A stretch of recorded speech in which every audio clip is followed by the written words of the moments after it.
and welcome to a very special episode of the Knife Nuts Podcast. This is a landmark episode of the podcast. You know, there's been a few for me, but this one's big because we are joined by Grant and Gavin Hawk of Hawk Knives. Gentlemen, thank you for coming. Yeah, thanks for having us. It's about time, Levon. I know, man. It's definitely been in the cards for quite a long time, and the fact that your father Grant has graced us with his presence as well is just such a great surprise. I didn't know. Excellent. We didn't know that you were coming on until today, until the few, 15 minutes ago, and it's such a great surprise to have. That's when I found out. Yeah. That's the way it should be. And I assumed that he'd be on, and I thought, well, if I never told Levon that he was going to be there. So maybe I'll send him a text, let him know that there's two of us. Well, welcome surprise. It was a very welcome surprise. Especially compared to the 2-bit hacks we usually have on this show, like Brian. Like Brian, who's not here right now. Yeah, so he sends his regards. He's a little busy right now. You guys, I see you guys are recording from the shop, it seems. Yeah, this is one of the shops. This is our office. Right. I guess we didn't realize that this had a camera element to it, so we picked this last second. But yeah, this is kind of our messy little office. So you're looking at that's kind of my dad's corner right there. We could have tidied up a little and. Oh, stop! Yeah. You got to remember, this is knife people that watch this sort of thing. These are not. Right. Yeah, live in the more Scotland. authentic, the better. Yeah, Yes. They're probably going to notice things up there we don't even want them to see. I don't even know what's up there. I don't think we're at a point where the resolution is going to be. Yeah. Did you lose us? We went dark. For- We went dark. Fortunately, Gotta hide the we're- trade secrets. Yeah, we're in that's right. 480p, so I don't think anyone's going to see much of anything. How many? I didn't do anything, so It occasionally turns off the video if your internet connection isn't strong enough, so maybe you strong guys enough. will come That could be. back. I should have I got a strong internet connection. Oh, okay. I thought I did. This stuff is not perfect, unfortunately. I'm not gonna lie. I was secretly hoping you guys were going to be recording from the teepee. Yeah, that would have been nice. We could There's have. a I've got TV? my laptop. Yeah, we got a TV got- out back. All right, let's just shut it all down and let's move to the teepee. No. Yeah, that's right. Give us about 15 minutes. All right. Gavin, yeah. you probably recognize where I'm recording. If you look in the background, you'll see an unorthodox door latch. Yes, I do love your house. I love your door latches. They're great. The amount of times Levon has bragged about the fact that Gavin Hawk likes his door or not, or door mechanisms has been mentioned more than once on this podcast. This is not the first time. It was such a surreal situation. Yes. But the main thing that we talk about when we bring up the Hawks, and from an early on stage of this podcast, but not only that, but from when we started collecting knives, is the Blade HQ interview you guys did when Ben came to your shop and did a nice little documentary. Right. That was a huge thing for me specifically, and I know Jake loved it too. But just watching your process and the way you guys did things, and hearing about Grant's story, and then you being brought up in that environment and how it shaped you was huge. And I would really love, as we start chatting, to really have you guys talk about that story again, because I think it's about time that gets retold. And of course, we're at a point now where Hawk Knives is now an official brand. It's not just a couple guys in their shop making really cool lock mechanisms and selling their lock mechanisms to larger. Okay. Okay. Yep, so we probably lost all that in the beginning, but that's fine. We're talking Which about part? pocket clips. We'll we jump in missed the pocket clip in talk. media res. Yeah. probably most of the beginning. Oh. That's fine. That's fine. And media res. This is a storytelling technique. You just jump in right in the middle of So story. we had some technical difficulties, and we're now actually back with Grant and Gavin Hawk. You can't see them. Maybe you will. Maybe you will. It'll probably just pop on automatically, randomly. Yes. Yeah. As long as we're getting the audio, as long as we have some evidence that we got to talk to Grant and Gavin, I'll Just be take a still frame from when we were there and just put it there. It'd be great. We've already mentioned. There we go. We've already mentioned my doors. I just want to Re-mention your amazing Re-mention the doors. Yes, thank you. And the copper work you have done in your Look, house. I'm going to blame Matt Diskin for that. I'm glad he brought it up. I was trying to set it up, but no one took the bait. Either way. They were fantastic. I still have memories of the great job somebody did on your copper. It's great. Look, the welds were clean, okay? It was a very clean job, yes. So we started jumping into the... You probably will never hear it, but we started talking about the grip clip and how everything should have a grip clip on it and the evolution of the grip clip. But you know, it was interesting that we started talking about the latest knife, the latest venture by Hawk Knives. But I kind of want to take it to the beginning. Okay, let's do it. Grant, how do you want to start this? Do you want to talk about your mining exploits first and go from there, or you want to talk about your childhood? You can go back as far as you want. Well, and so that's why it's a book, because there's so much of it. But the book. yeah. So, but anyway, before I tried to make a knife, I was up to my ears in gold mining projects. I had a lot of claims. I had a project in Silver City, which is, I don't know, 100 miles south of us. And we had a drill program up there that we ran through the winter. And we had some really good showings, and everything was working well. And then the price of metals started to drop. And sometime in the early 90s, the price of metal had gold and silver had dropped so far that I was making mining equipment, and nobody wanted mining equipment or mines or mining stock. So things were a little dismal, and I had just won custody of Gavin in a long, drawn-out court battle.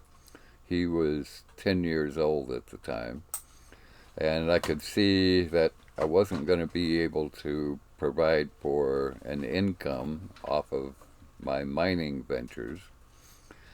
And I just happened to be thumbing through a knife magazine at a store someplace. And it kind of sparked my interest. I'm used to making a lot of things, and I wondered if I couldn't make a knife.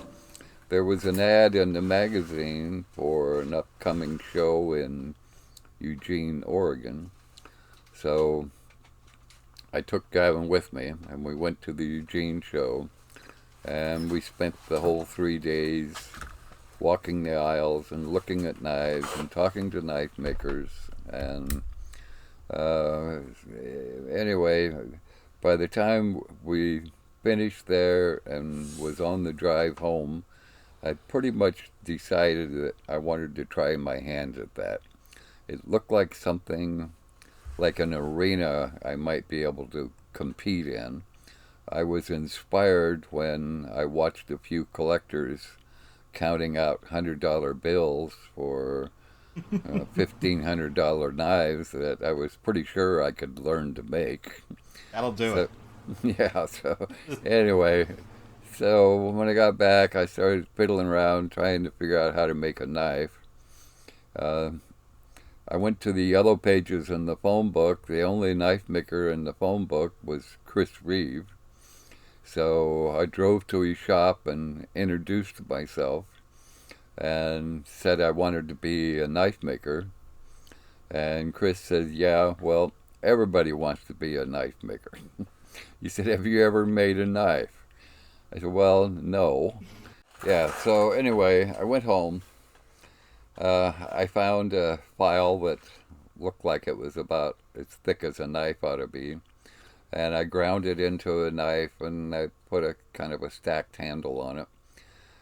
And I had some problems with the bolster. It didn't fit quite right, so I tried brazing the crack shut, and that didn't work very well. So it was kind of a dismal failure. When I took it to Chris Reeve, he looked at it for a while, and he said, "That's the worst knife I've ever seen." So he recommended some books and suggested that I read up on it a little and try again. And so I ended up making another design, which almost no one has ever seen. It was actually the first design that I made multiple copies of. I made about 15 of them, I think. I didn't even name it. Was that the... I didn't know that you're supposed to name knives. So I just made 15 of these knives and sold them mostly to friends. And then I got to where I didn't like it, so I started all over again. So my next development was the pony knife. And along with that was the gal leg knife, which was kind of on the same order, but with a stacked handle instead of a slab handle. And those two went pretty well. We got lucky at a show later in Eugene. I forgot the fellow's name, the writer. He was writing for Knives Illustrated. And he took a liking to the pony knife and the gal leg and did a nice article. And that helped a lot. So that kind of at least put us in the game. Took us to knife shows so that we could learn more about what other people were doing and where the market seemed to be and so on. And then we tackled the folder. What was it? Oh, the dog folder. Yep, the dog lock. And so that first version we built, the pony knife and the gal leg were all pretty much completely by hand. I had them end mill and a lathe, but then we bought a sharp mill with an Analam controller aftermarket fit on it. And so that was our first folding knife and our first attempt at CNC. Gavin was still young yet. I had to learn to run. Well, first of all, the first drawings I made were all on paper, on graph paper at 2x scale.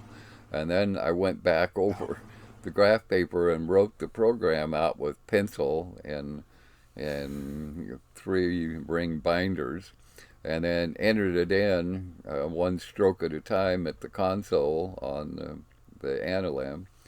And I had a terrible time. It took, I don't know, I think it took almost a year from the time I got the idea until I actually had a marketable knife.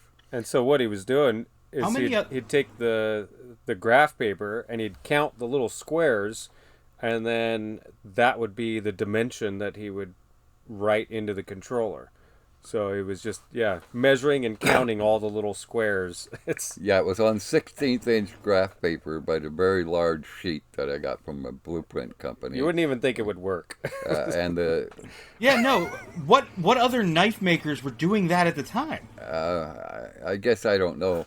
Can you think of any? Well, Chris Reeve had an early CNC machine. What sure. was that? I'm saying... But he was even at that time, he was producing knives en masse, right? When he first started, he was, he had kids coming from the local university, BSU, to come and program the machine. So I'm not sure just exactly how I wasn't looking over his shoulder, but he wasn't even programming it as of yet. Yes, and it's still so pretty I programmed primitive. mine the absolute hardest possible way, counting 16th-inch squares on a drawing that was unreal. I don't know, it was probably 1.5 feet long, but the drawing was 2 times scale. Yeah, so there was no, we had no computers at that time. Yeah, so anyway, it was really muddling through. But we finally were able to produce some knives. And then one of my acquaintances from mining world used to make parts for mining equipment that we made. And he happened to be a personal friend of Doug Hutchins, is that right? No, Rod Bremer. Oh, I'm sorry. Rod Bremer of Columbia River Knife and Tool. And so he had called and put in a good word for me, and so we went and showed the knife. And as luck would have it, about the same time that I approached Columbia River, our dog Polder appeared on the cover of Blade magazine. When we were in a show somewhere in Southern California, I remember Gavin giving Steve a big Shackelford pitch to Steve Shackelford, holding the knife up, saying, "Wouldn't this look great on the cover?" Yeah, I essentially pestered him the whole show. I think I was 17, something like that. No, I don't think you were that old yet. Yeah, because it came out in 2000. Did it? Yep. So anyways, Okay, well, 17, 18. maybe so. Anyway, he gave him a good pitch. I didn't think there was a chance in hell, but we were surprised to find that just before we were scheduled to talk to Columbia River, it appeared on the cover. So that helped a lot. Wow. And so anyway, we put a deal together with Columbia River, and that was our first factory collaboration. And it ran for several years or something. So with that, kind of went back to the drawing board with the idea of repeating that performance by designing other knives that a factory might take.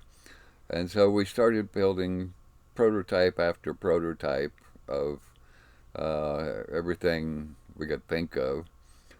Some of them actually made the grade and ended up in collaborations. Others never really got the traction. But that was kind of our business model for a long time, where we would design a knife in-house. We might make as few as 20 or 30 prototypes, or we might make a few hundred prototypes, all the time showing them to different factories, hoping to get a license agreement. And so... And your focus at this point interesting mechanisms? At that point, was that something you guys were thinking of? Was that something you were thinking of? Yeah, it probably Gavin, started sure with me, but Gavin picked up on it as well.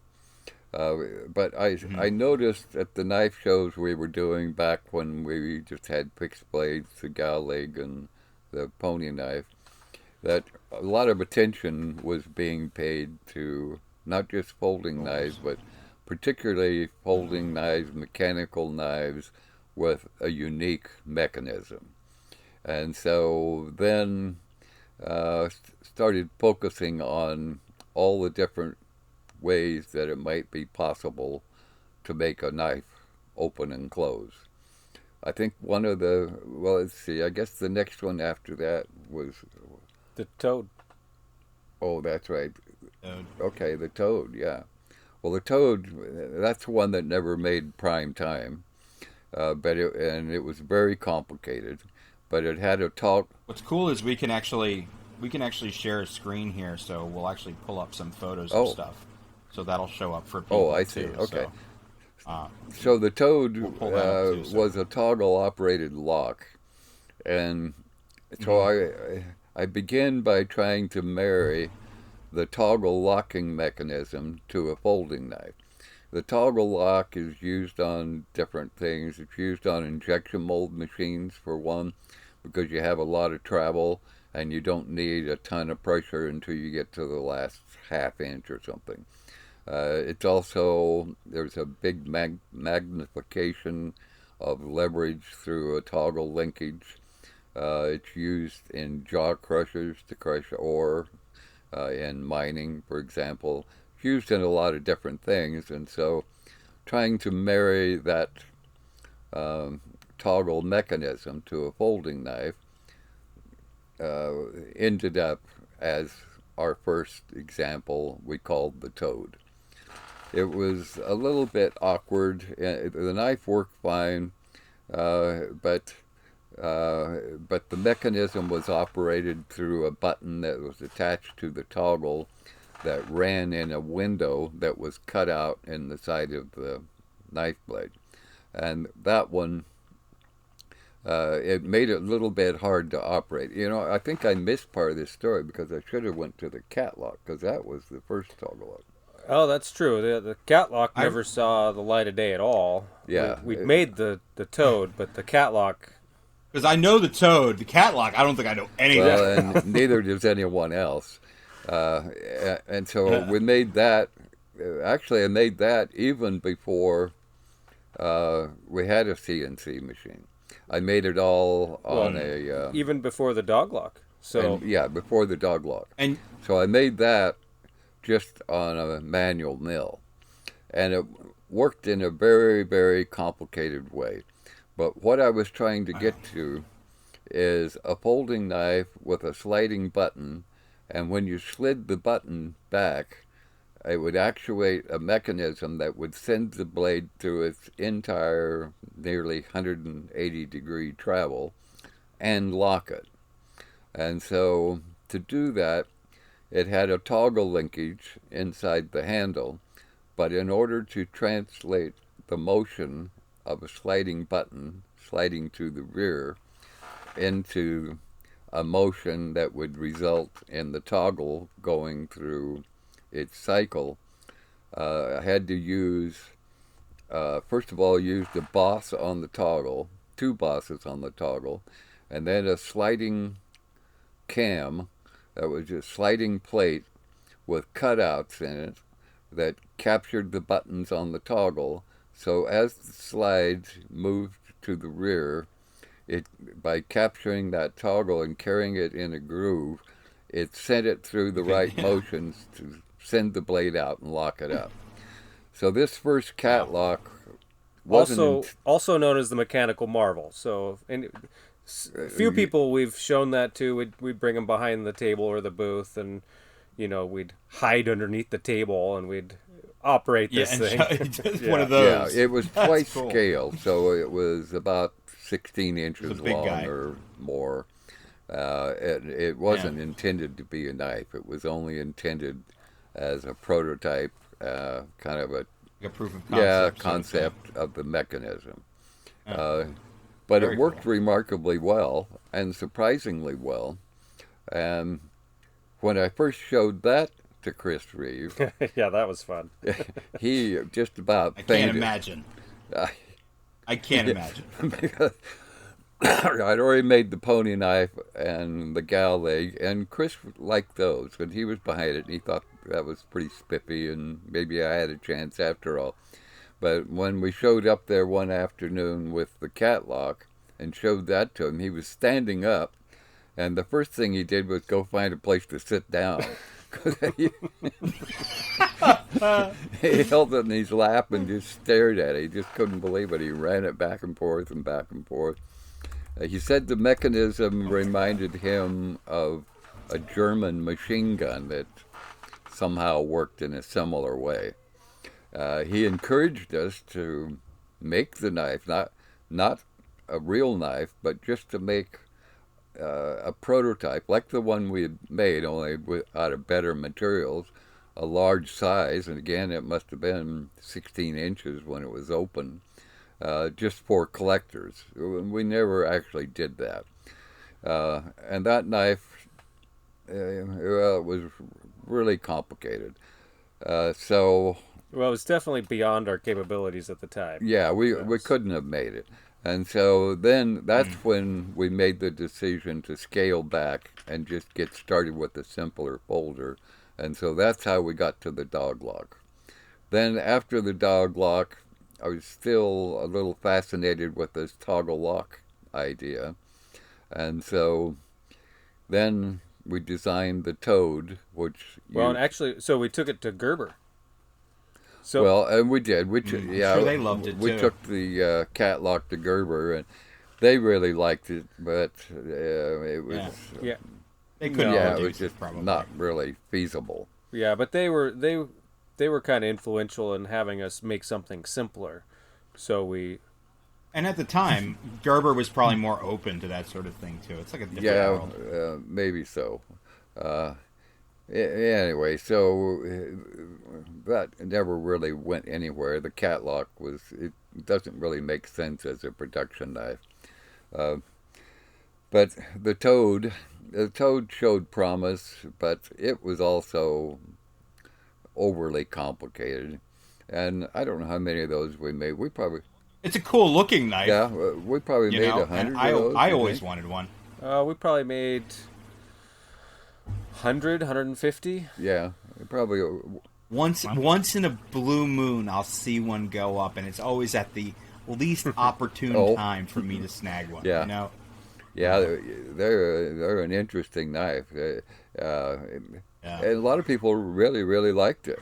So it had some fans out there. Well, it was interesting because it was so smooth, and it was back. We were using bushings and washers, but the locking mechanism didn't drag on the blade at all. So if you think of a liner lock or a lockback or any type of lock, no friction. it's always riding on the tang, and then it falls into place.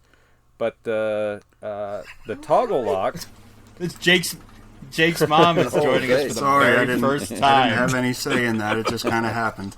in the history of the show. I imagine Jake It's a truly lives historic in his episode. mom's basement. That is this is incredible. It's actually funny because Jake's mom is in Jake's basement right now.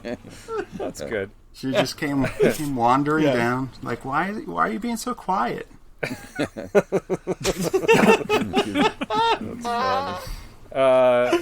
That's great. Sorry, Sorry, it's good.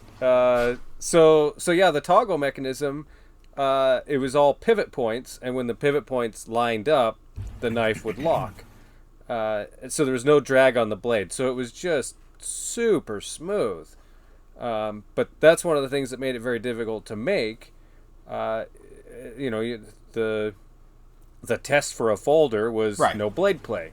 Well, if you don't have a lock that's biasing the blade one way, then it's really hard. So if you take a lot of, maybe not so much these days, but back in the day, you could take a knife with a frame lock that when it was open felt like there's no blade play, but you take the lock and you disengage it, there's a little bit of blade play on it. And so with the Toad, since we didn't have that biasing lock, any little bit of tolerances that were off, there'd be blade play. So that was very tricky knife to make. We ended up actually going back several years later, 10 years later, and retrofitting some with bearings, because that was the hardest part, was assembling the damn things without bearings, and getting everything had to be perfect and parallel, and you throw bearings in it, it was a cinch. So I had leftover parts that I just could never get the knives to work, and I machined them out, threw some bearings in them, and they worked great. Wow. So That's cool. I still want to track down one of those at some point. So what came next? I know at some point you retrofitted one of your manual mills with a computer, just so that you could have some sort of... Well, and I bought the mill. I bought another mill that had a retrofit controller on it, so we didn't do it ourselves. Yeah, and that was... Yeah, you didn't do it so yourself. I think we might have made... It just seemed like something you guys would do. Yeah, you know so what I we mean? bought it already retrofit and running. We might have made a couple of parts on the Toad on that, but that was kind of towards the end. Or I guess I don't really know. I think we made the We Toad made on quite that. a few knives because I was thumbing through some of the old programs and notebooks, and so I forgot too. But Well, we must have made the dog. Well, we made made the first dog on it. AT. That's right. So the dog the dog was the first folder, and that was made on that retrofit mill. Yeah. Yeah. Right. And I think the ET was the last one, and that's what came next after the Toad. Probably the most bootlegged knife of all There's time. a lot of them. Oh yeah, there was a lot of fake ones of those. Yeah, I collect them. Especially once Kershaw made it. Yeah, I've got a whole Yes. drawer full of knockoff ETs. I've actually brought that up in past episodes that I think, Gavin, you are probably one of the only knife makers that collects his own bootlegs. I think they're great. I do too. Some why of them wouldn't are you? You know what I really mean? nice, and some of them are so horrible. It's just disgusting. It's just Do you ever find something that, wow, why didn't we do it that way? Do you ever look at one and say, like, wow, these guys did it better than we did? We've seen some good ideas. I can't think of one right now, but yeah, it seemed like there were some ideas that looked pretty good. yeah. There's a couple that You know, in the... go for it. All I was going to say is, like, I feel like sometimes in the pursuit of building something in a mass quantity where they go to simplify stuff so much, sometimes a little piece of gold comes out of that. And I was wondering if maybe, And we run into that a lot because, and of course, the longer we're in the game, the more or better understanding we have of how they're going to have to be made in a factory. But we've kind of learned that on the job. And so when we do bring a design to a factory, we end up making a lot of at least small changes for all of those kind of reasons. Fun project I've always wanted to do is take one of those knockoffs and then copy that knockoff and make just make a run of the just horrible, gross design. That would be incredible. But It's like a knockoff of a Yeah. knockoff. That is it's like knockoff Inception. I'm so into that. I'm looking at one right now, an ET knockoff. It's something to Yes. behold. I would love to see this. And Kershaw made a version of the ET, which is it's really interesting to think of how adventurous Kershaw used to be with the ideas that they had using the ET as a production they knife. probably learned their lesson on that one. Well, they still? I mean, up until a few years ago, they were putting the hawk lock on stuff. That's right. Yeah. Yep. Yeah. I think it was the induction. Yeah. Yeah. Still, so then- I actually that was probably the last Kershaw I bought. No, I'm lying. I probably had a few, but that's the last Kershaw I Right. liked. So yeah. Continue. I'm sorry, I didn't want to great. interrupt.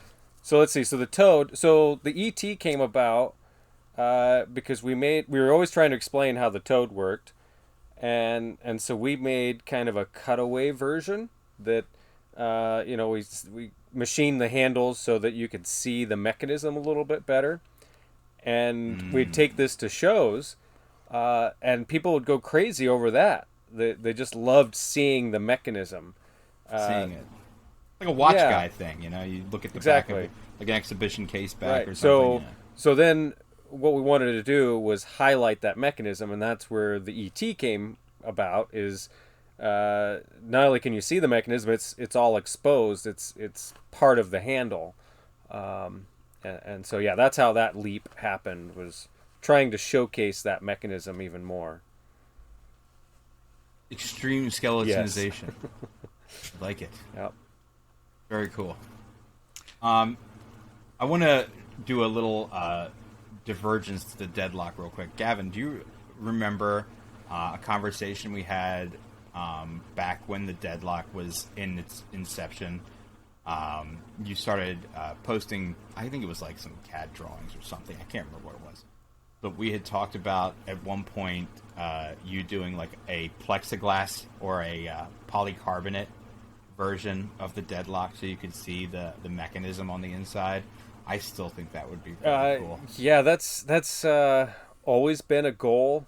I've made a couple for myself just to understand the mechanism better and such.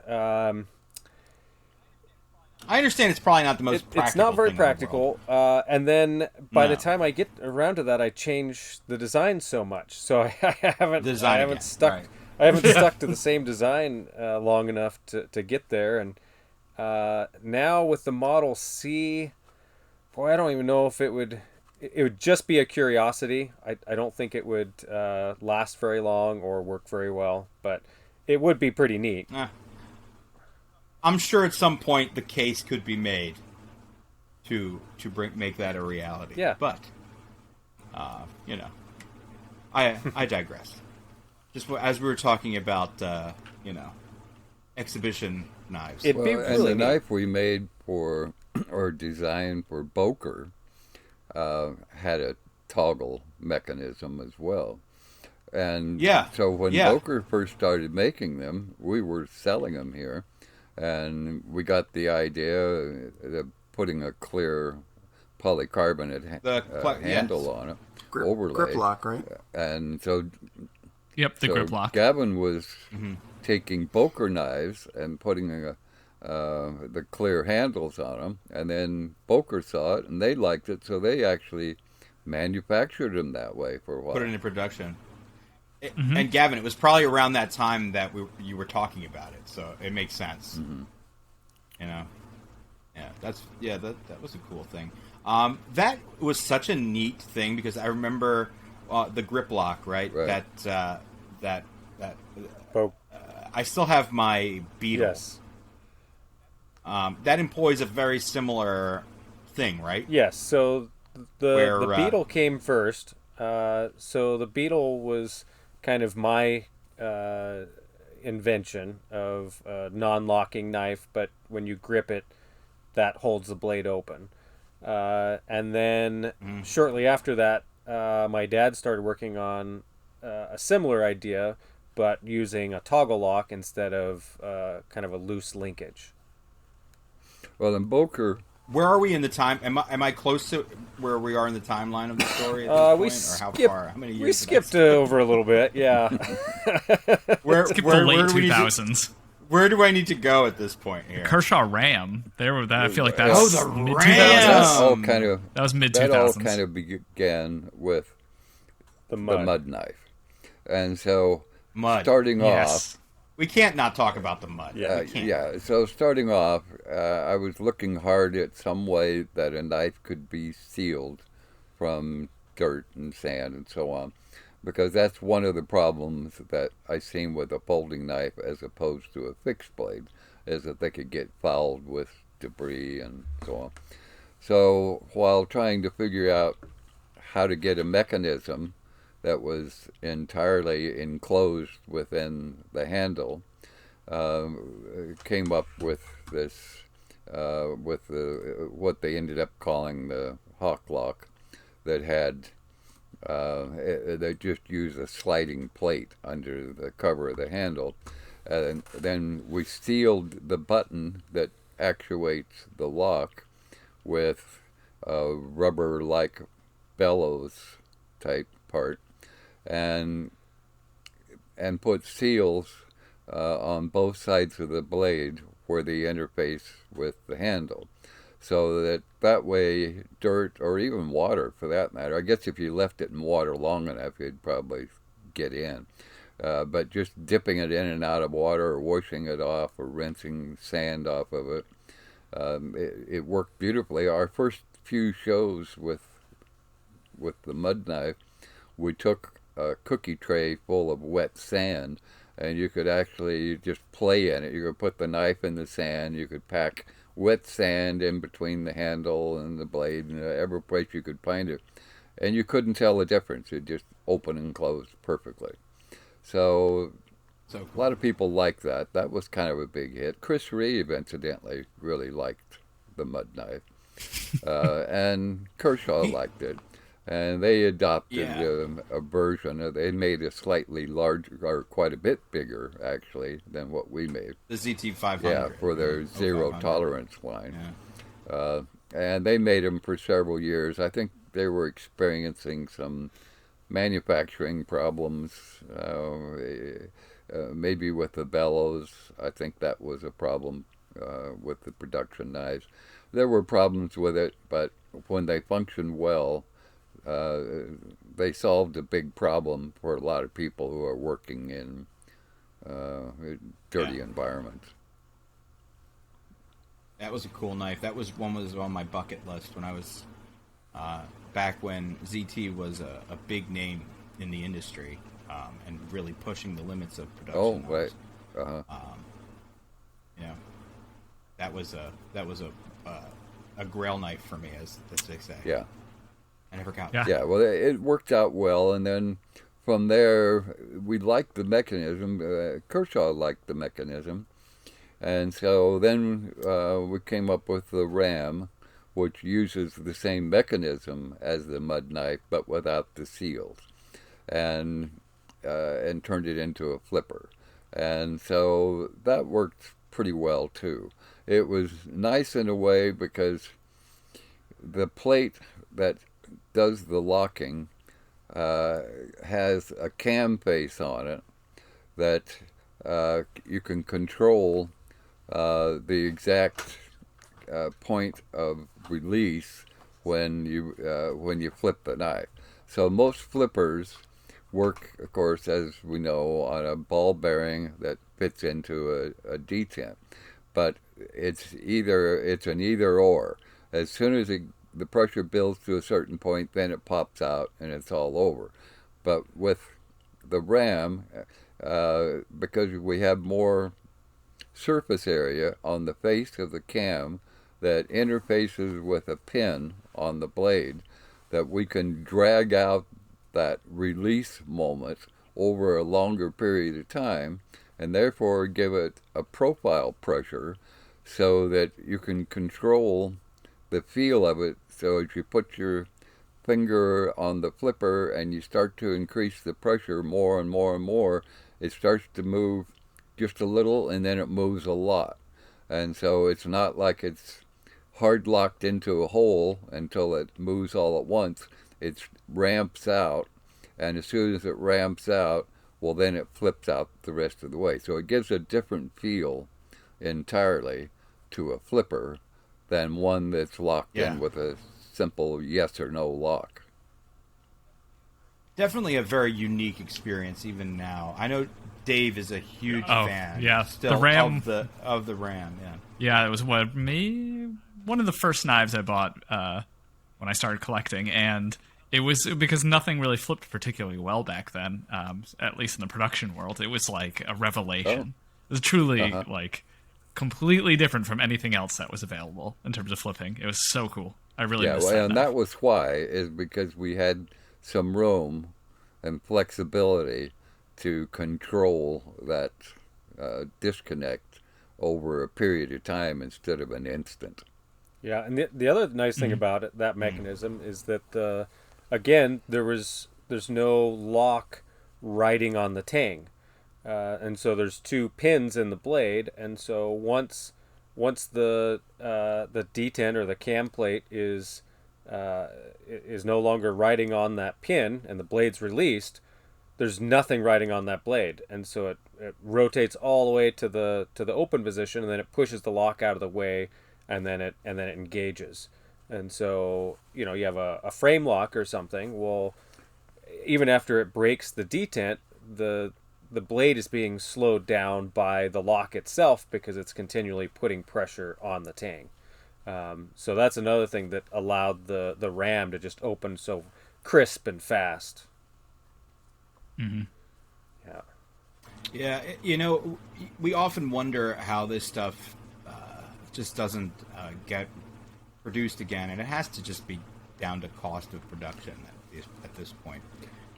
Because I mean, for Kershaw, they can make a frame lock or a liner lock, and they know how to make them. They can make them in the hundreds of thousands, and they can just turn them out.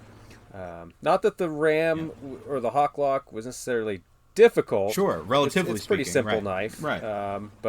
But then when you get into the mass market, people don't generally like gadgets. They want something they're used to, and everybody's used to lockbacks and liner locks. So it's very rare, like if you go to Walmart or Cabela's, to see a new locking mechanism. I'll tell you guys a funny story. You both will appreciate this. So at work the other day, this lady I was talking to, this woman, she somehow, I guess it's my tattoo. They always ask like, so what's the story with the knives? So I tell them, it turns into this whole thing. And she's like, oh my gosh, no way. I actually have a knife. And she's like, I opened it, and I have no way, I have no idea how to close it. Right. And I'm like, okay, all right. So anyway, I ended up, she was like, can I have your number? And I was like, all right, I see where this is going to go. So anyway, I did give her my number, and she ended up sending me a picture of the knife. It's a Gerber paraframe of all Yeah. And I'm not even kidding. Like, let me show you the picture because it's funnier with the imagery.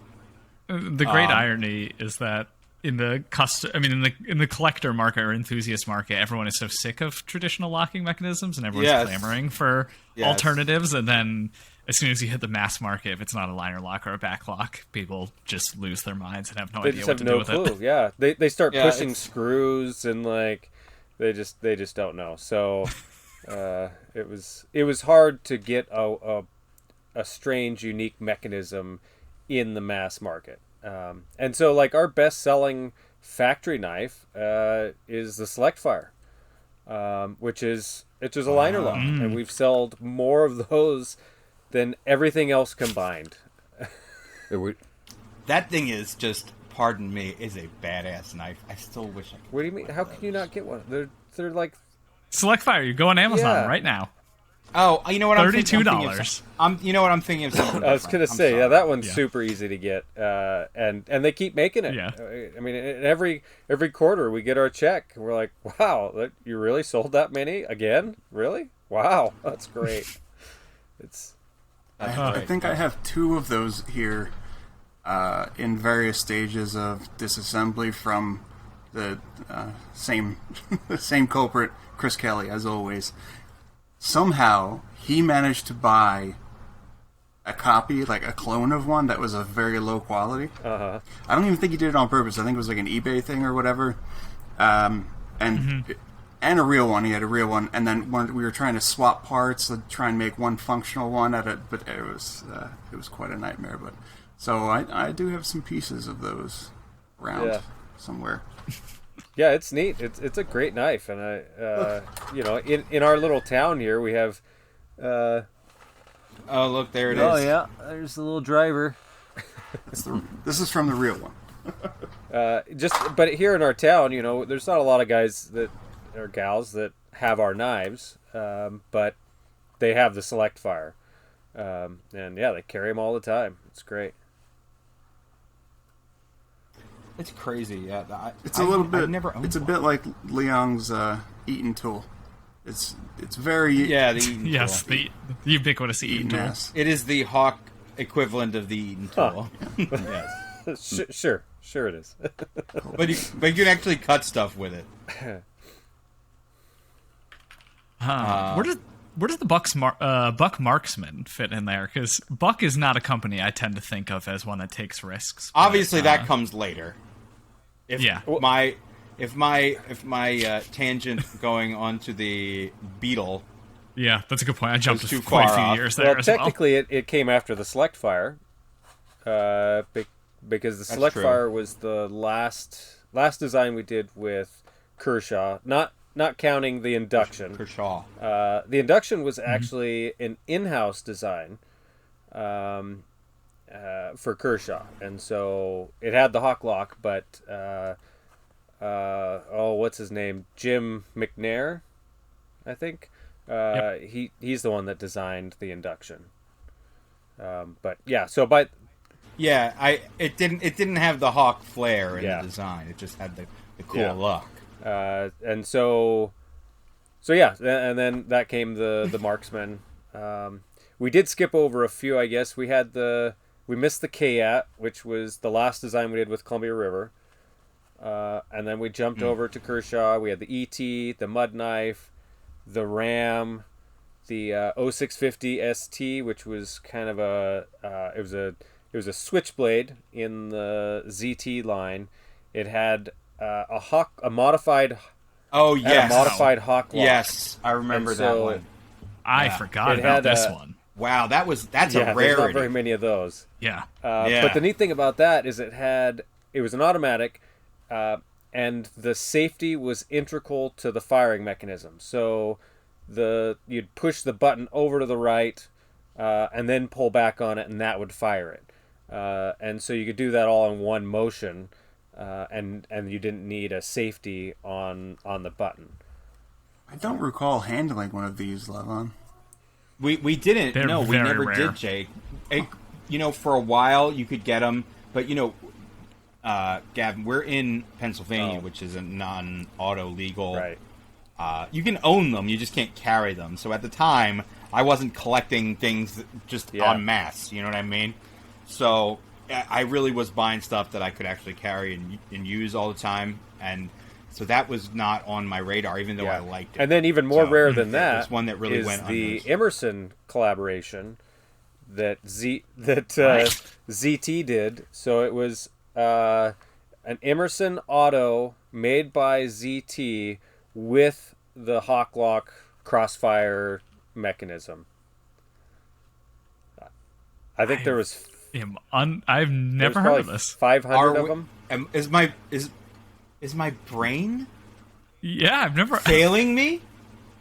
When did this happen? I think if you just Hold if you search, on. Emerson Hawklock maybe. the Emerson Auto Yes. Commander. No, that's Oh, this looks somewhat familiar, but wow, maybe this one passed maybe me by there was completely. 1,000 of those made, but not very many. Okay, Super 2000. rare. Came But out in that happened- 2009. That was early. Yeah, that was Yeah. before I was collecting. A few years. Yeah. That was like just as because Jake, when did we really start? Like 2010, 2011. Yeah, it was So that's right, maybe that right really- around when yeah. when Kate and I bought our house, which was 09, so it was like 2010. We had owned knives prior, but we weren't Yeah. really like in the. That's a pretty rare the- one. That's in the- not very many people have seen that one. I go by That's a cool I go knife. by when I built my first display case for knives, which was around 2010, and then forced you into it. That might be the coolest Emerson I've ever seen. That's That's so that cool. reeks of USA made Kershaw from that Yeah, it does. period. Yeah, I want this. that's beautiful.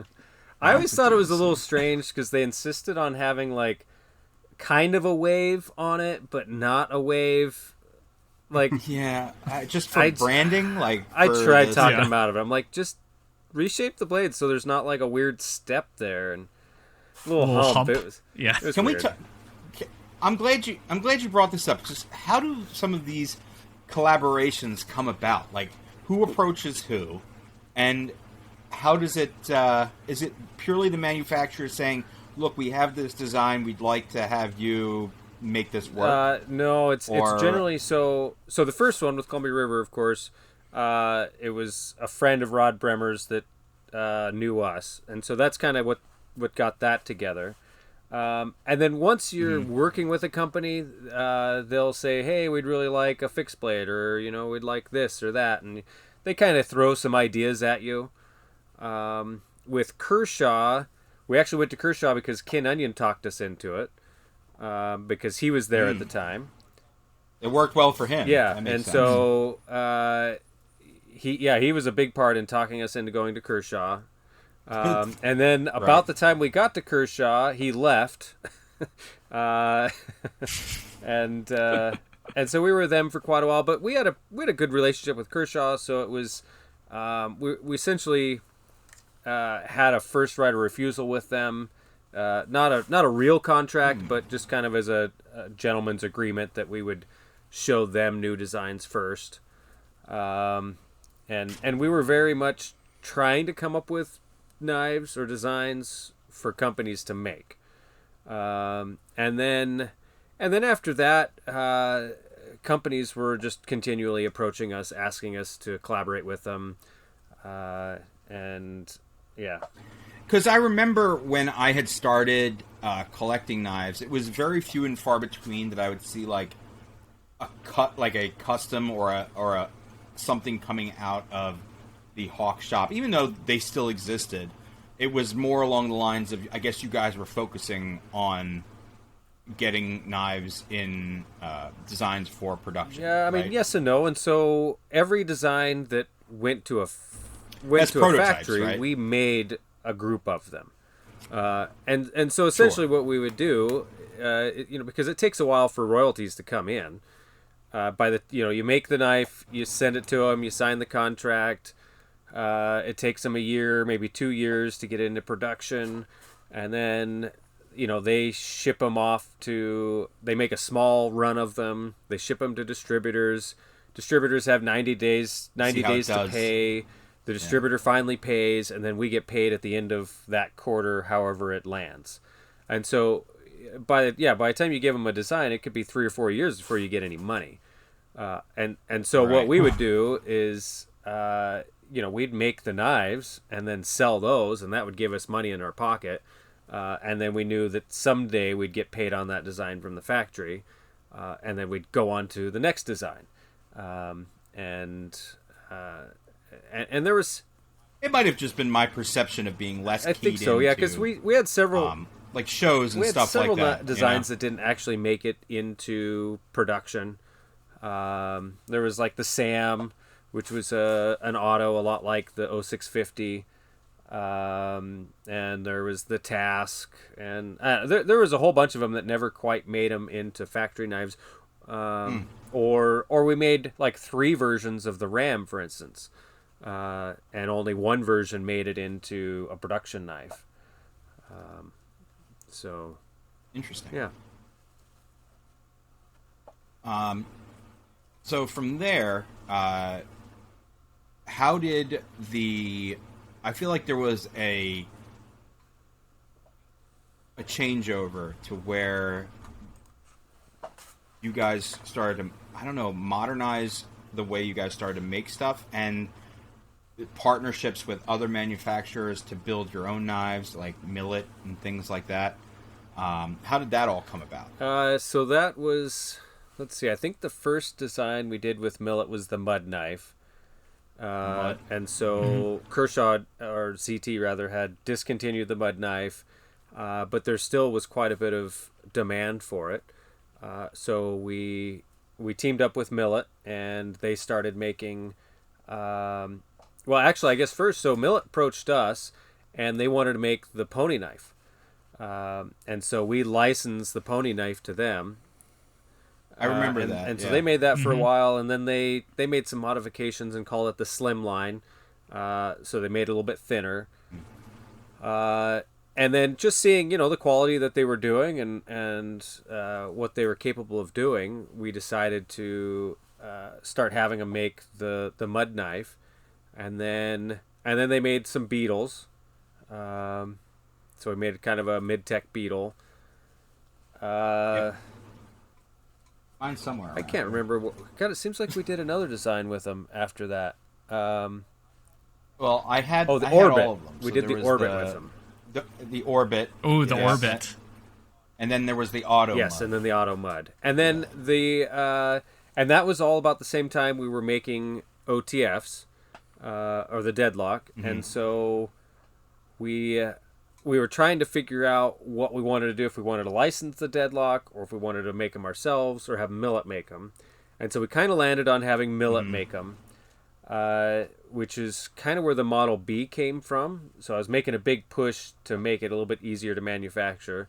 I fell a little short of that. It still would have been difficult for anybody else to make that knife.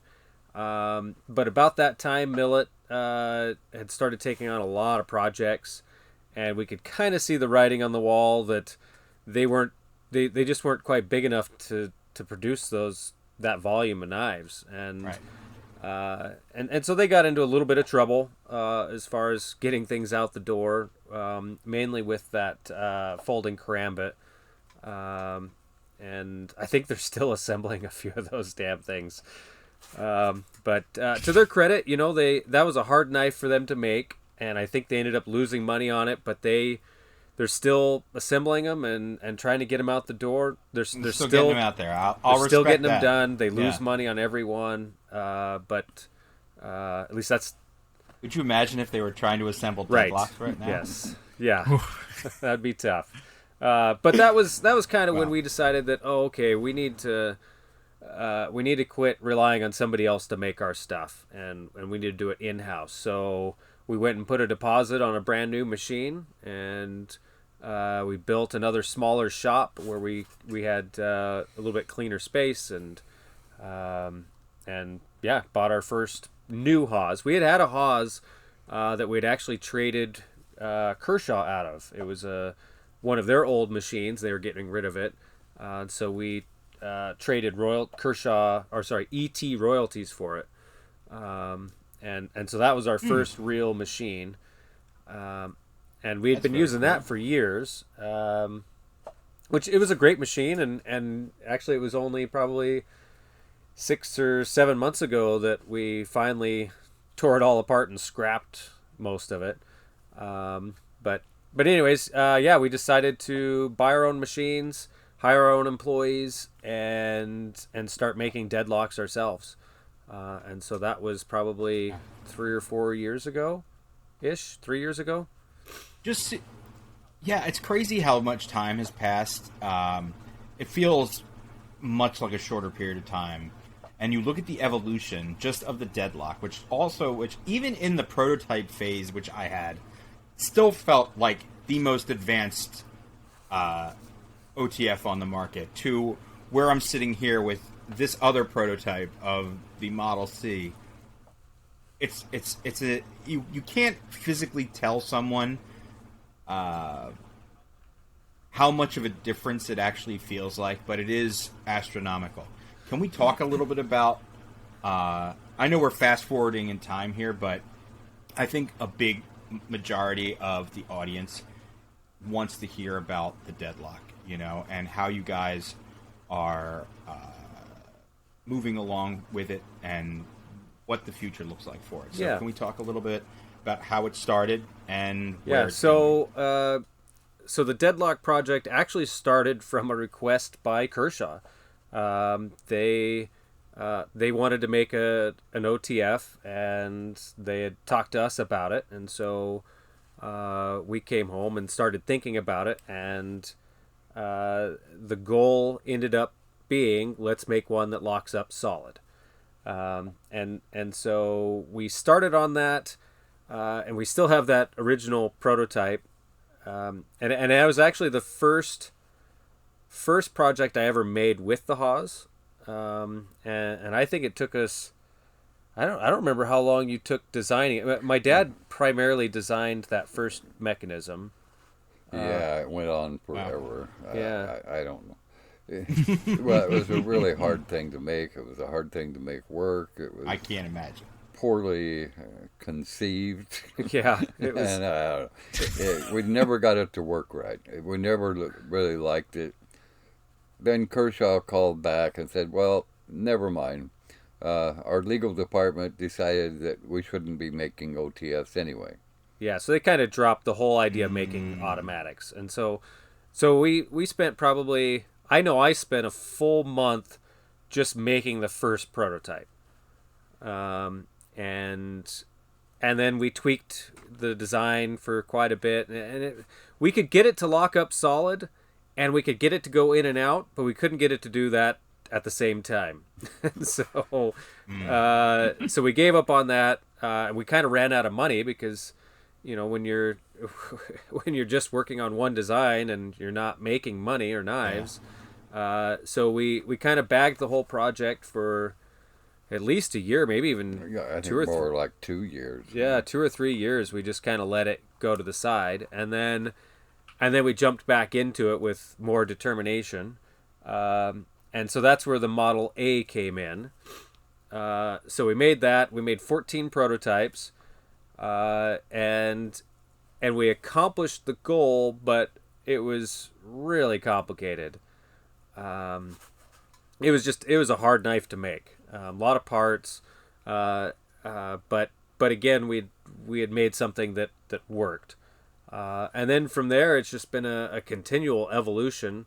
We made 14 prototypes, and then we made, I don't know, maybe 30 or 40 in that next batch, completely different inside, or not, well, quite a bit different inside. Same concept, but a lot less parts.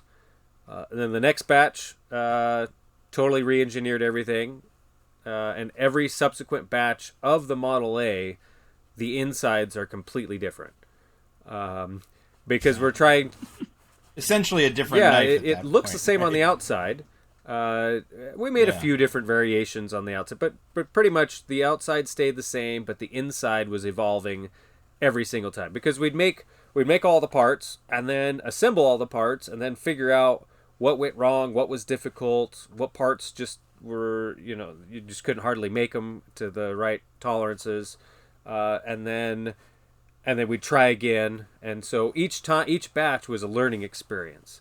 And I'm hoping someday to do kind of a video series where I take apart, the Model A, talk about it, and then take apart the Gen 1, and then talk about the changes, improvements, and just kind of go through each one. Some of them had very little changes, some of them had huge changes.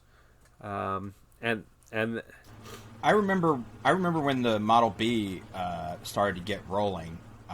It was something that blew my mind was that you almost encouraged the ability to take it apart, clean it, and put it back together, which was something that I had never heard of any OTF being able to be done. And that actually happened while making the Model A's. I think it was probably the fourth generation of the Model A. That was the new design intent, was let's make this so that anybody can take it apart. And so we, I had little E-clips on things holding parts together. But it was a very conscious effort to make it so that if somebody took this apart, there wasn't going to be a spring that flew across the room, and that it was just simple and straightforward. You won't end up disassembled in Jake's drawer right, for exactly. all eternity. And like there was, the parts would only fit one way. You couldn't put them in backwards, and so there was just a lot of thought in that whole stack up of all the parts that it could only go together one way, and it was easy to assemble. So I think that was fourth generation of the Model A.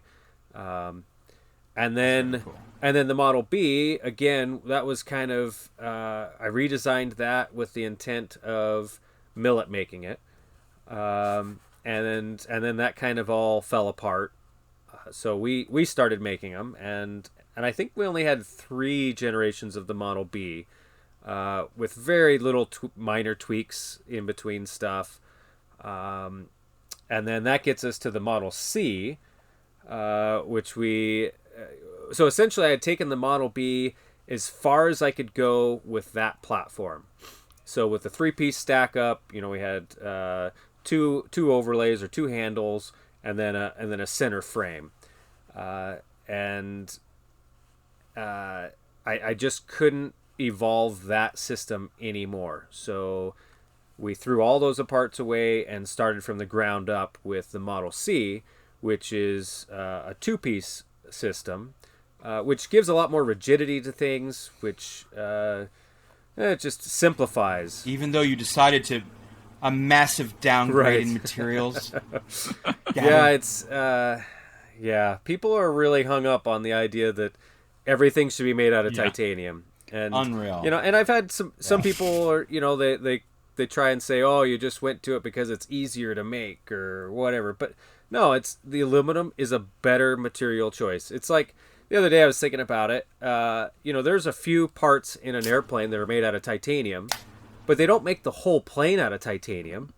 And there's a reason for that, because it's not the best material for everything on the plane. And that's the case here, is that the best material is a hard anodized aluminum. Right, and it's 7075, right? It's 7075. It's Type 3 hard anodizing. Yeah. It's an amazing material, but I mean, if you drop it, it's going to dent. But if you drop titanium, it's going to dent as well. So it's just a weird perception that people have come to think that titanium is the end all of everything, and I think it's just because it sounds like it's a titanium. cool name. It's got the word Titan in it. It's a great It is name. a great name. Yes. But for the mechanics, or what I need in an OTF, is I need the slick channel, and so the slicker that channel is, the better it performs. And titanium is gummy. It's sticky. It's notorious for galling. And everybody should know that. Yeah, exactly. I mean, and that's why there's, for a long time people were carbidizing their... Yeah, that's why steel lock faces like that's exist. why that's a thing. I don't understand when people can't get that through their heads. And so it's the same thing with an OTF. And so I was carbidizing the inside, and then we'd sand it as smooth as you could get it. Oh my God. But it makes it slow, and part of that, of it being slow, it magnifies other issues. So if there's I don't know, it's hard to get into the nitty gritty details of it, but it's just it's hard to explain so that you can understand without having a knife there and taking it apart. But essentially, if there's anything that's don't tempt me, Gavin. Don't tempt me. If there's anything that's off, the knife won't work in a Model B, and so it takes a lot of extra effort to make it function. So in assembly, it was a pretty big ordeal to get one of these assembled. Even if all the parts are perfect, it doesn't just assemble. And a lot of that had to do with the nature of the blade channel and it being a little rough and not smooth. So switching to the aluminum, now I have this really smooth channel, and if something's off just a little bit, it still works beautifully. You won't even notice. Stuff like you just drop it in right. almost when you're putting it still together. Not quite that easy, but it is so much easier. Closer. Yes. That's cool. And so that gets us into a world where we can actually produce these things, and that's what everybody wanted. Yeah. Everybody wanted me to make this so that I can produce them faster. Well, the aluminum is what does that, and not because it's easier to machine aluminum. It's because of the anodized surface.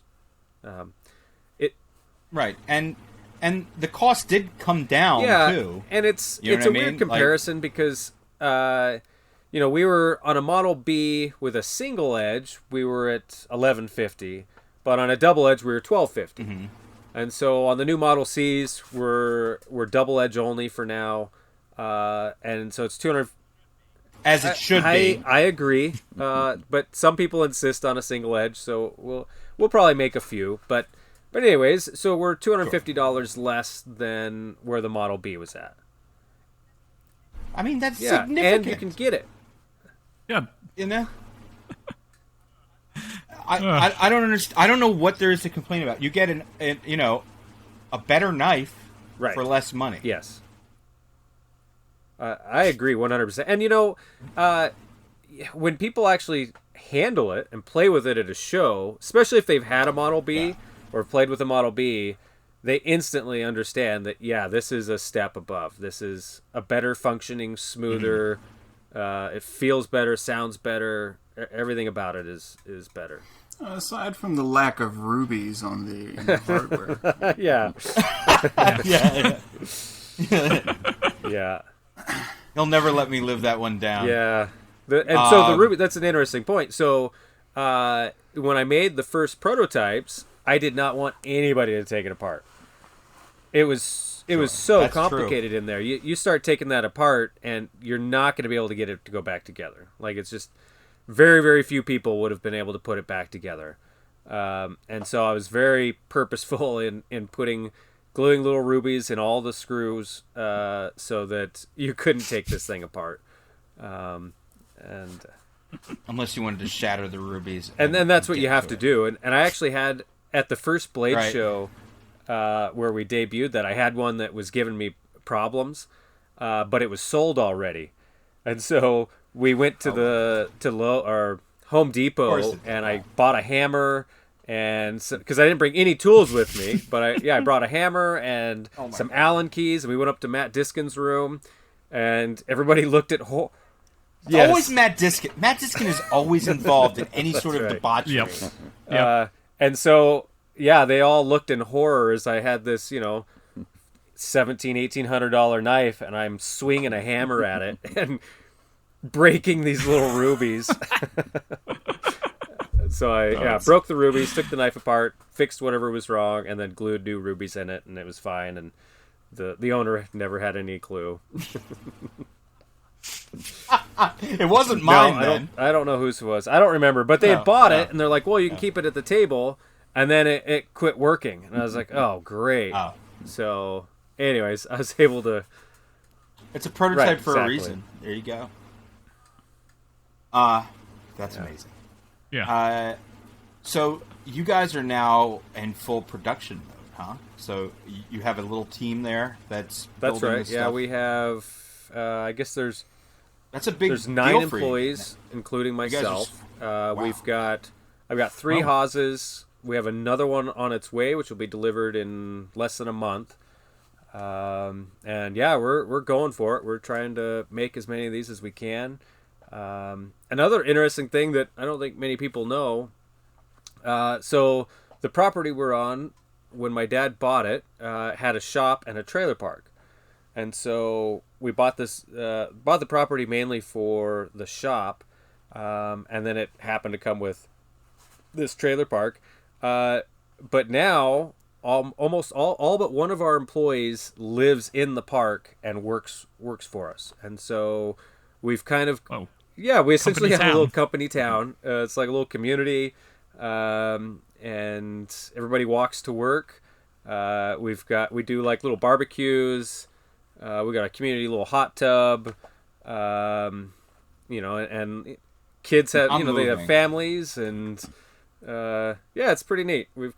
We're building a knife cult here in Idaho City. Oh my God, this is unprecedented. I love this. And the TP, I guess, gets used. Is there like town hall meetings at TP? No. If not, there should be. Yeah, we could start having all our company meetings in the TP out back. I feel like everybody should have a TP experience at least once. They're pretty neat. They're nice. Yes. A slightly more on topic question, Grant. I have a question for you. Seeing the industry sort of evolve from the production standpoint and the customs and everything else and the technology used to produce this stuff, what's the biggest change that you've seen?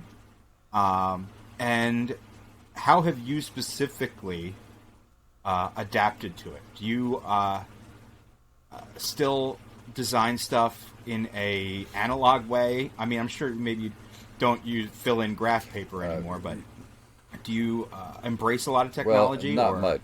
I'm a slow bloomer in the electronic age, but I have an old DOS 2D program that I've done all of the drawing in, and I actually worked with a later version in Bobcat for a while, but it had way more options than I really needed, and I was just so comfortable with my old simple-minded program that already did everything that I needed to do, that I still have it on my antique steam-powered computer back here behind me. I don't know, it's got a tube in it like a TV set. Anyway, that's great. That's the way. Those monitors go for big money now. Well, you know probably. It'll probably be an antique pretty soon. But anyway, I'm a little slow to... It probably already is. I'm a little slow to adopt, I guess, to a lot of this stuff. But no, that's very cool. I think from a design perspective, a lot of being... I always say this, like limiting your tools actually sort of cultivates a lot of creativity because you're not overwhelmed by everything in front of you. Do you guys? Well, agree with at that? least I do.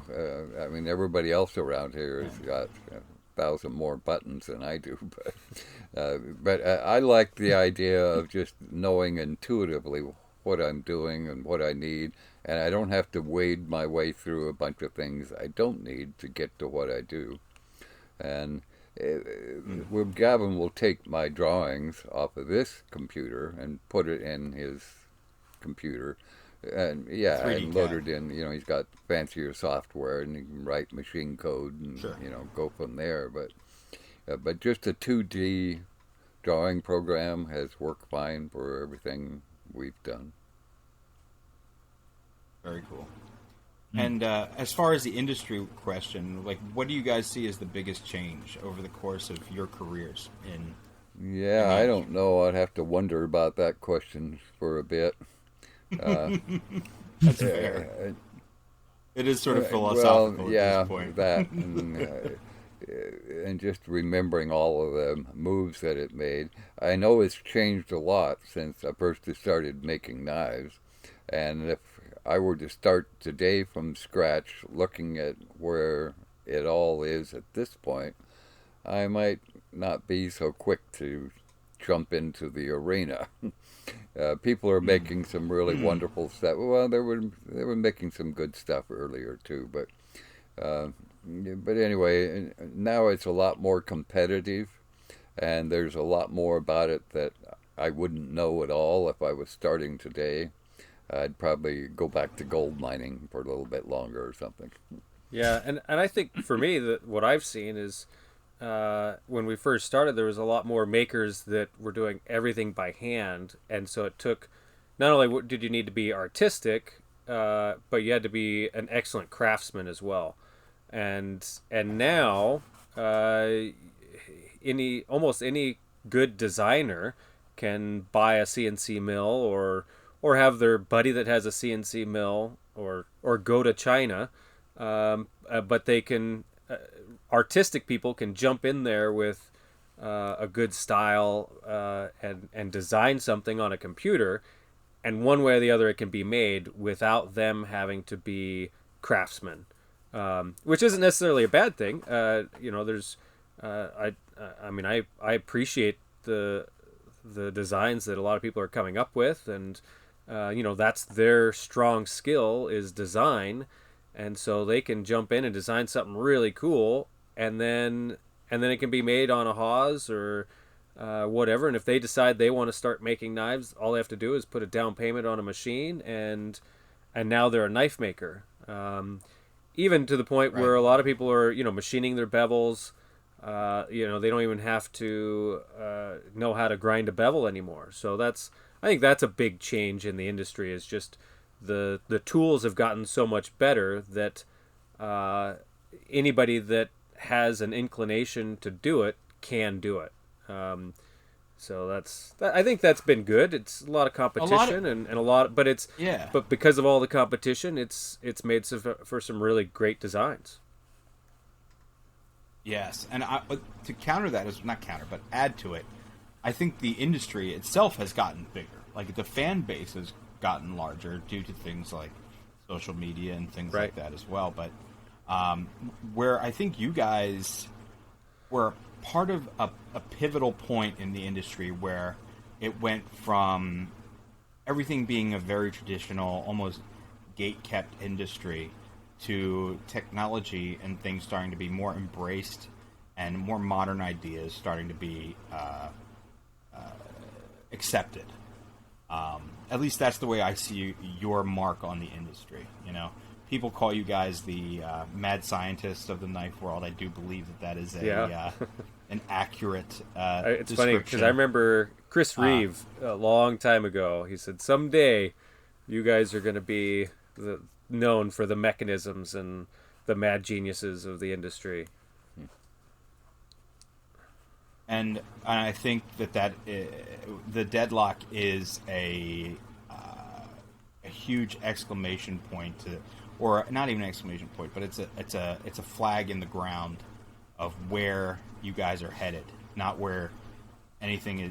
This is the beginning of what Hawk Knives legacy is going to be. It's weird, because we went from since I was, I don't know. Well, we started this when I was about 12, and I think when I was about 16 is when we started coming up with new mechanisms, and we were coming up with 2 or 3 new mechanisms a year, every year, all the time. Almost every show we went to, we had a new knife and a new mechanism, and It can't be sustainable. well, you Cannot wouldn't be. think so, but we never ran out of ideas. We just got stuck on the deadlock, and so we've been doing the deadlock for 6 or 7 years now. But the ideas haven't stopped. It's just we haven't had time to work on anything else. And I'll every once in a while I'll be like, oh, it'd be nice to make this new mechanism here, but it wouldn't do as well as the deadlock's doing, and so it's really hard to. So what you're saying is things are waiting Yes, in the wings. yeah, we're not done coming up with new ideas. So we'll see if the the idea is get the deadlock just kind of smoothed out and working great, so that every month we're pumping out X amount of those. Yeah, what run are you on with the... It seemed to be a pretty quick turnaround from the first prototypes to the first run. So the transition from the Model B to the Model C took us about 3 months. So we had to finish making all the parts for the Model Bs, which meant we weren't ordering new material. There wasn't stuff in the pipeline, so everything we ran out of all the stock, and then we started working on Model Cs. So it took a while to, order all the materials, get them sent out for all the outside services, and then start machining them all. And we're doing a batch of 1,000 of them, which is quite a bit for a first batch. It's a good... That's it's a big number. And so we were about a month, maybe month and a half into that before we finally took deposits. And then after that, I think we were 2 months when we first started shipping, and we've only been shipping Model Cs. Right after USN was the first shipment of Model Cs. Wow.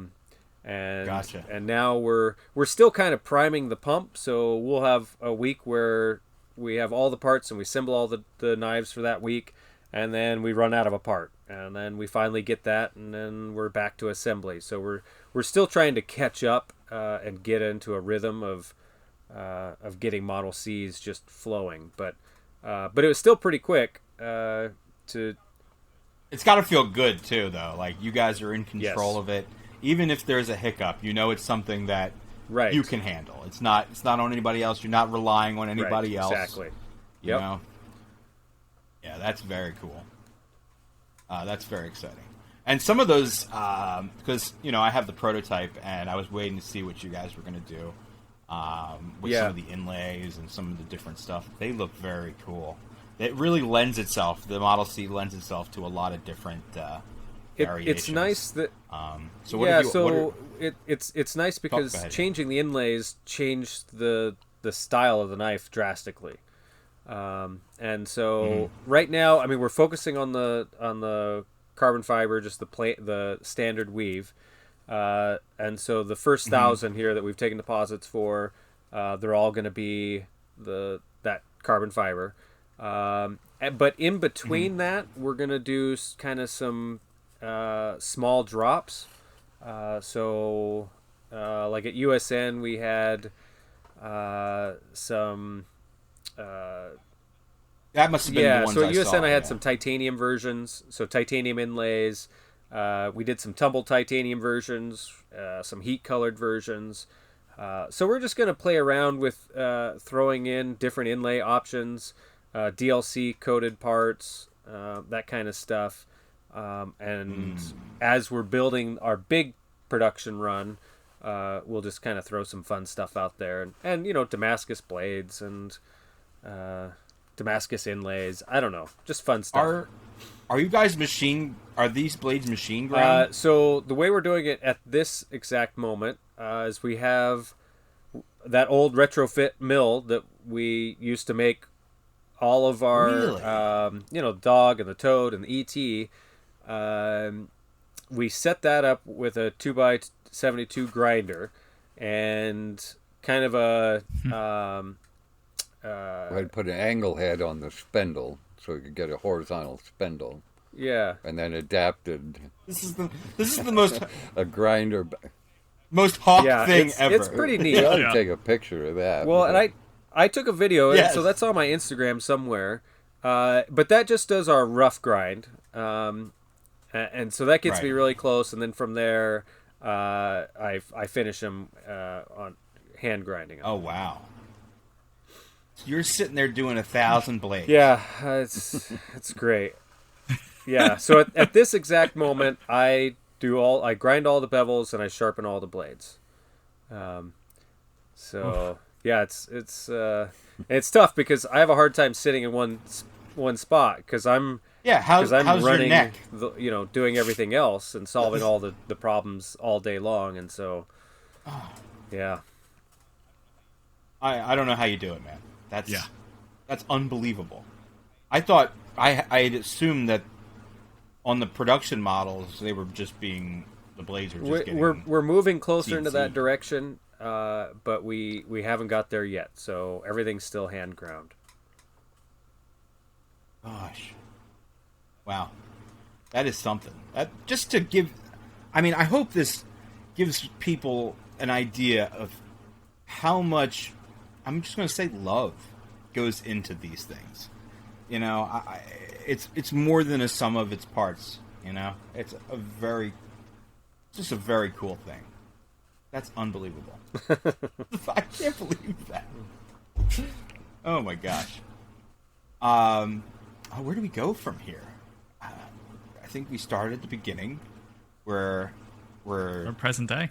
we're at the present day. Yeah. So so The future. we're What's the future we're of- buying more machines and hiring more people, and again, we're trying to get it so that the Model C is just being made every day, all the time, and kind of ironing out all of that, and then ideally, I'd like to get back to doing some design work and come out with some new designs. We spent part of that time, I had all these employees transitioning from the Model B to the Model C, but I didn't really have a whole lot of work for them because there wasn't parts made yet. So we focused really heavy on running the CNCs as much as possible. So we're doing as long as shifts as we could. So we had people remodeling. So we remodeled our shop, put a lot of effort into that, just regrouping, reorganizing, and building new rooms, updating power, that kind of stuff. Trying to just get a better foundation for us. Workflow stuff. And so here we are now. It's been, I don't know, USN wasn't that long ago, 20-ish days ago, or less. And so we're only, 20 days into the Model C production being in a complete circle. We've got machines running, we have people doing all the final finishing and then final assembly, and knives being shipped out the door. Unreal. Such a cool awesome. story. And this has been, honestly, such a treat for me. Just to spend some time with the two of you and just have the story time with Grant. Grant, I also hear whispers of a possible publication. Is this true? Yeah, and so I started on that a couple of years ago because it seemed like a good idea. But when Gavin got back from Blade Show, he had whipped up a frenzy of anticipation for this book project. So I rolled up my sleeves and dived back into it. So I don't know how long it'll take. I'm not a writer, and so I'm muddling my way through. We'll see. I can't even imagine how long it's going to take. I've had to hire some help, part-time help. I've got a couple of ladies that proofread for me and point out everything I did wrong and so on. So this is a whole new world for me. I'm pretty sure I'll never write another book, but I'm going to try my best to get to the finish line on this one. Well, whenever it gets done, you have to record an audio version really? of it because you are a great Yeah. storyteller. Absolutely. Yeah. Yeah, well, I guess people Yeah. do that. I don't know. And you have to do everyone's voice. If there are characters, Yeah, that's people, gonna be you have to do tricky. everybody's voice as well. Yeah, that's going to be tricky. But Well, I'll even help. But seriously, it's been an absolute pleasure. Yes. Yeah, Thank thank you you so guys much. for having us, and If it was there's- great. If there's anything else you guys would like to say to everybody, please, the floor is yours. Where can everybody find you and all that stuff? I think we hit most of the things. But yeah, our website, Sure. hawkknifedesigns.com, and if you're interested in Model C, the way that we sell things at this moment, you have to go to our site, sign up for the newsletter, and then we send out links for our drops through that. So you just click a link, and then you can have a buy now button that takes you to a cart. You follow us on Instagram. That's probably where I'm the most active, even though I'm not super active, but I'm trying. And that's He does pretty good. I think you're on there and pretty so that's good. Hawk Knives on Instagram. It's on Facebook as well, but I don't even remember what it is on Facebook. It might be Hawk Designs or Hawk Knives. We never. It's just auto Yeah, posts just- from the Facebook, from Yes, the Instagram. that's right. Yeah. So I Instagram's the place to follow. I'm the same way. We have started adding a lot of merch, and so like you've got the tumbler right there, and we've got hats and shirts, mouse pads. Mouse pads. Hold up. Wait, look. My mouse oh, pad. there it is. Nice. Which Oh my god. This just got awkward. Nice. Wow. That's good. Oh, How long have you been saving that one up? sitting on- Right off the top of my head. I'm That was really proud great. of myself right now. Don't be.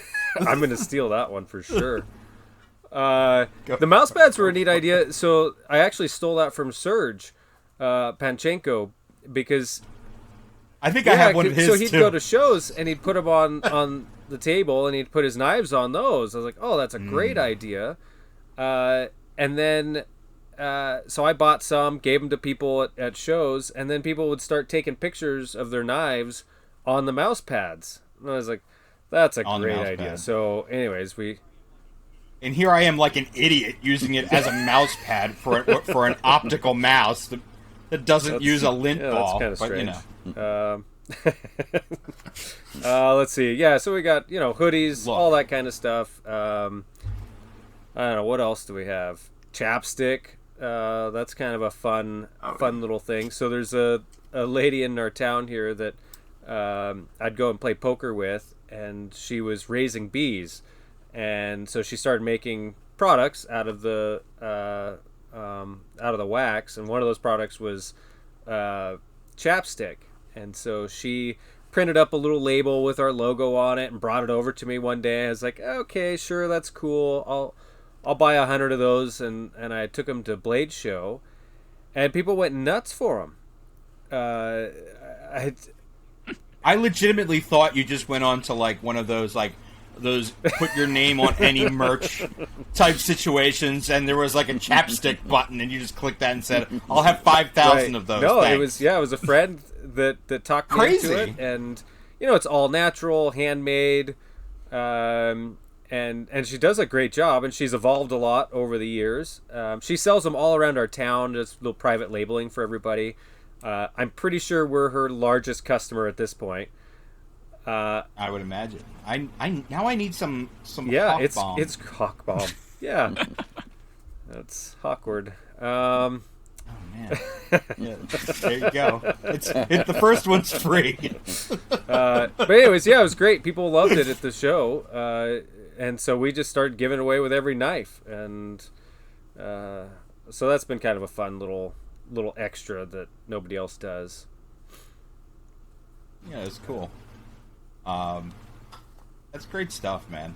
I pride myself on having really cool merch for Knife Nuts, but I think you guys have sort of trumped us. We don't have lip balm, so I need. Now I'm gonna try and look it's this cool. lady I mean, up. yeah. I mean, I have people that come to me at the show and they like to pull it out of their pocket because they carry it with them all the time. If you're into lip balm, then you always have it on you, and yeah, it's EDC. great. It's great. That's very cool. But again, thank you guys so much. Yeah. Yes. Grant, it was an absolute honor. Really. Yeah. Thank Yeah, you for thank you joining. guys. And we'll do All right, it again sounds soon. good. Hey, Thank you to our Patreon supporters. Thank you to our sponsors. You guys know who you are. I'm going to keep this brief because this was one heck of an episode. I hope you guys enjoyed it. Absolutely. See ya. Okay, I'm gonna stop recording.